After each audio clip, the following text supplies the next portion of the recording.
প্রিয় স্নেহের ছাত্রছাত্রীরা, তোমাদের যাদের ইকোনমিক্সের সাপ্লিমেন্টারি এক্সাম রয়েছে সেকেন্ড সেমিস্টারে, তোমাদের জন্য আজকের এই ভিডিওটি অত্যন্ত গুরুত্বপূর্ণ। আমি আগের ভিডিওতে তোমাদের 5 এবং 10 নম্বরের গুরুত্বপূর্ণ প্রশ্নগুলো বলে দিয়েছিলাম। আশা করি তোমরা সেই ভিডিও দেখেছো। যদি না দেখে থাকো তাহলে অবশ্যই তোমরা কমেন্ট বক্সে লিখে জানাবে, আমি তাই সেই ভিডিওর লিঙ্ক তোমাদের কাছে অবশ্যই দিয়ে দেবো। তো আজকের ভিডিওতে আমি আলোচনা করব, তোমাদের অনেকেই রিকোয়েস্ট করেছো, তোমরা অনেকে বলেছিলে যে তোমাদের কাছে বই রয়েছে। তারপর তোমরা অনেকেই লাস্ট মুমেন্টে এসে বললে যে স্যার আমরা বইতে উত্তর অনেক খুঁজে পাচ্ছি না, কিভাবে লিখবো, অনেক বড় উত্তর হয়ে যাচ্ছে।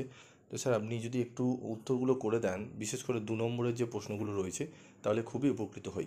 তো আজকের এই ভিডিওতে আমি তোমাদের 2 নম্বরের প্রশ্ন এবং টু দি পয়েন্ট অ্যান্সার নিয়ে আলোচনা করব, এবং তোমাদের ভিডিও শেষে আমি বলে দিচ্ছি তোমরা কিভাবে এই যে পিডিএফ নোটসটা তোমরা পাবে। ঠিক আছে, আমি সেগুলো একটু বলে দেবো।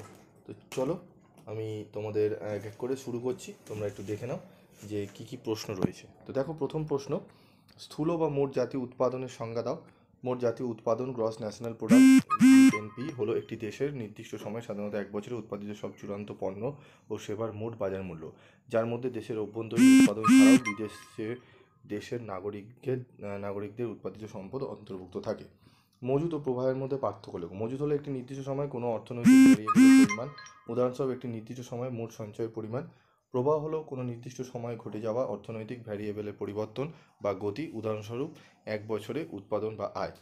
মুদ্রার অবমূল্যায়ন বলতে কী বোঝো? মুদ্রার অবমূল্যায়ন হলো একটি দেশের মুদ্রার মান আন্তর্জাতিক বাজারে অন্য মুদ্রার তুলনায় কমে যাওয়া।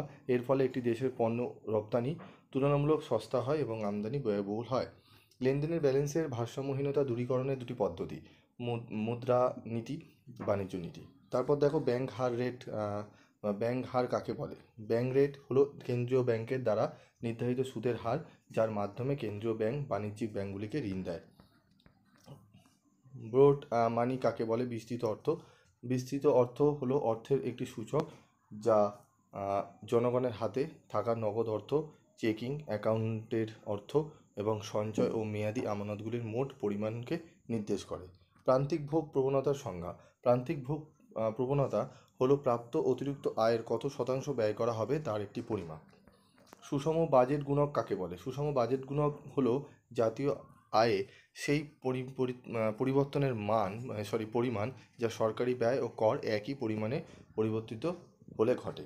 উচ্চ ক্ষমতাসম্পন্ন অর্থ কাকে বলে? হাই পাওয়ার মানি হলো কেন্দ্রীয় ব্যাংকের দ্বারা সরবরাহকৃত অর্থের পরিমাণ, যার মধ্যে নগদ অর্থ ও বাণিজ্যিক ব্যাংকের জমা অন্তর্ভুক্ত থাকে। স্থানান্তর আয় কাকে বলে? স্থানান্তর আয় হলো সেই আয় যা উৎপাদন কার্যক্রমের বিনিময়ে অর্জিত হয় না, যেমন সরকারি পেনশন বা সামাজিক নিরাপত্তা ভাতা। শেয়ার বাজার সূত্রটি বিবৃত করো।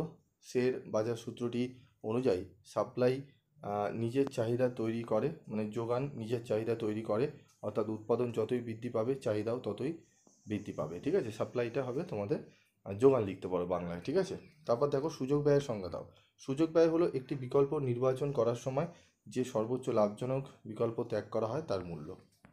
ঠিক আছে, তো এখানে 13টি আমি তোমাদের বলে দিলাম। এই 13টি প্রশ্ন উত্তর তোমরা ভালো করে পড়ো। আমি পরবর্তী ভিডিওতে তোমাদের চেষ্টা করছি আরও কিছু প্রশ্ন উত্তর করে দেওয়ার।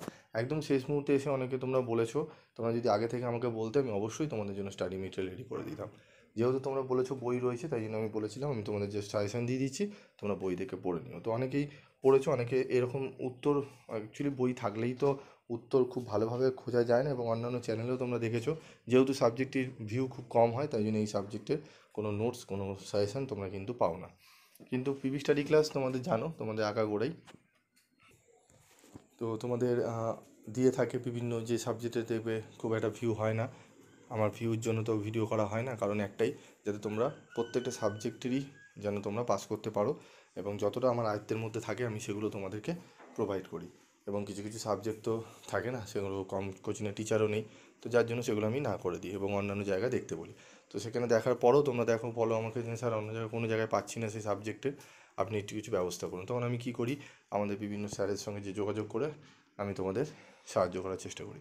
তো তোমাদের সাপোর্টটা দরকার, তোমরা অবশ্যই চ্যানেলের সাথে সাপোর্ট রাখবে, চ্যানেলকে এগিয়ে নিয়ে যাবে।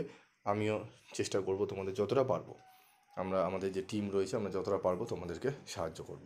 আজকের মতো এটুকুই, দেখা হচ্ছে পরবর্তী ভিডিওতে। সকলে ভালো থেকো, সুস্থ থেকো।